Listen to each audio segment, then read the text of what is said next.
नमस्कार। महाभारत का युद्ध और उसका 9वां दिन। जानते हैं, ये कोई आम दिन नहीं था। ये वो दिन था जो पूरे युद्ध का, कह सकते हैं कि, रुख बदलने वाला था। एक ऐसा दिन जो तनाव से, एक्शन से और एक बहुत बड़े फैसले से भरा हुआ था। ये कोई मामूली बात नहीं थी। ये थी पितामह भीष्म की वो भयानक प्रतिज्ञा। और इसी एक लाइन ने, आप सोचिए, उस दिन होने वाले महाविनाश की पूरी पटकथा लिखती थी। कुरुक्षेत्र के मैदान में सबका भाग्य, सब कुछ दांव पर लग गया था। तो सवाल ये है कि आखिर ऐसा हुआ क्या था? क्या नौबत आ गई थी कि भीष्म को इतनी बड़ी प्रतिज्ञा लेनी पड़ी? चलिए इसी से शुरू करते हैं। देखिए, युद्ध को 8 दिन हो चुके थे और दुर्योधन का सब्र, वो अब जवाब दे रहा था। उसे लगने लगा था कि पितामह भीष्म मतलब जानबूझकर पांडवों के साथ नरमी बरत रहे हैं। और बस इसी बौखलाहट में उसने वो कह दिया जो नहीं कहना था। उसने भीष्म को पक्षपाती कह दिया। अब ये सिर्फ एक इल्जाम नहीं था, ये तो सीधे सीधे उनके सम्मान पर, उनकी निष्ठा पर हमला था।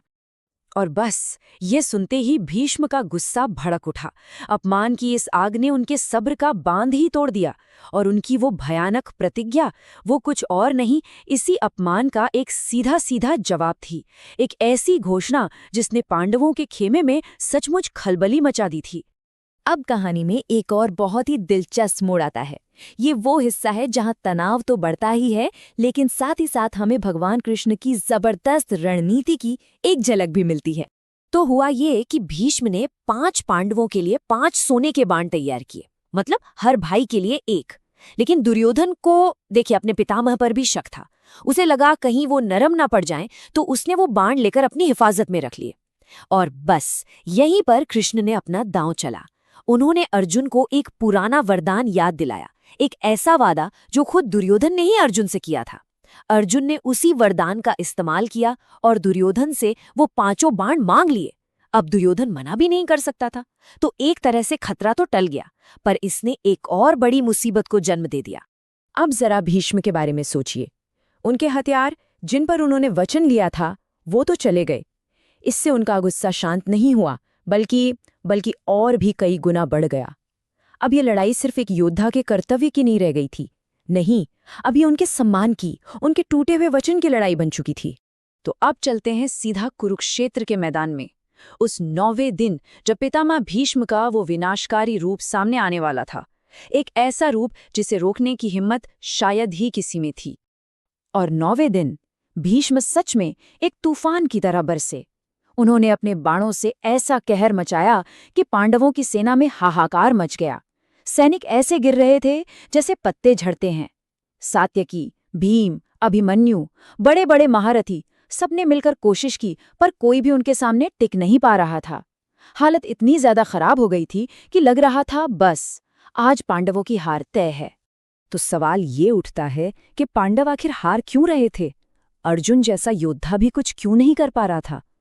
देखिए, जवाब इन दोनों के मन में छिपा है। एक तरफ थे भीष्म, जो गुस्से और अपमान की आग में जल रहे थे और अपनी पूरी ताकत से लड़ रहे थे। और दूसरी तरफ थे अर्जुन, जिनके मन में अपने प्यारे पितामह के लिए प्रेम था, एक संकोच था। वो उन पर पूरी शक्ति से वार ही नहीं कर पा रहे थे। और बस अर्जुन के इसी संकोच ने, इसी दुविधा ने पांडव सेना को बर्बादी की कगार पर पहुंचा दिया था।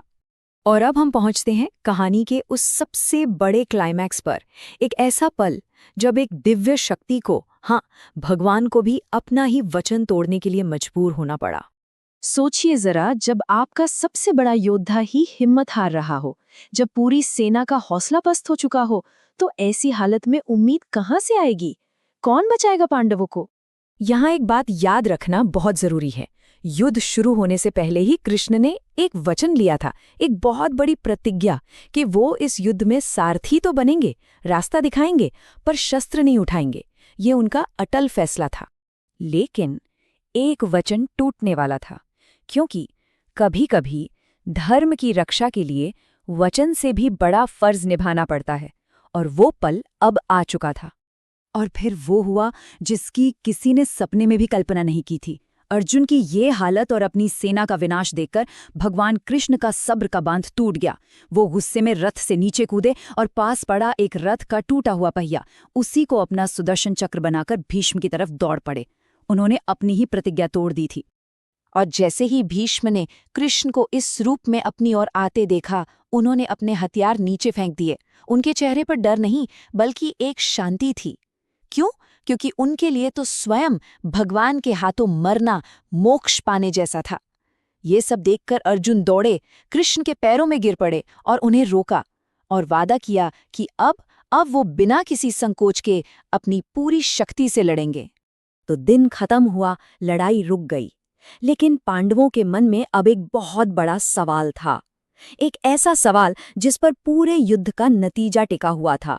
9वें दिन की तबाही ने एक बात तो शीशे की तरह साफ कर दी थी कि जब तक पितामह भीष्म मैदान में है, पांडव ये युद्ध जीत ही नहीं सकते। उन्हें हराना नामुमकिन था। जब तक वो थे, कौरवों की जीत पक्की लग रही थी। तब कृष्ण ने एक रास्ता सुझाया। उन्होंने कहा, जाओ और खुद भीष्म से पूछो कि उन्हें कैसे हराया जा सकता है। और पांडव गए और महान भीष्म ने अपने वचन और धर्म से बंधे होने के कारण अपनी ही मृत्यु का रहस्य उन्हें बता दिया। और वो रहस्य था शिखंडी। शिखंडी जो पिछले जन्म में अम्बा थी और जिसके सामने भीष्म ने कभी शस्त्र न उठाने की प्रतिज्ञा ले रखी थी।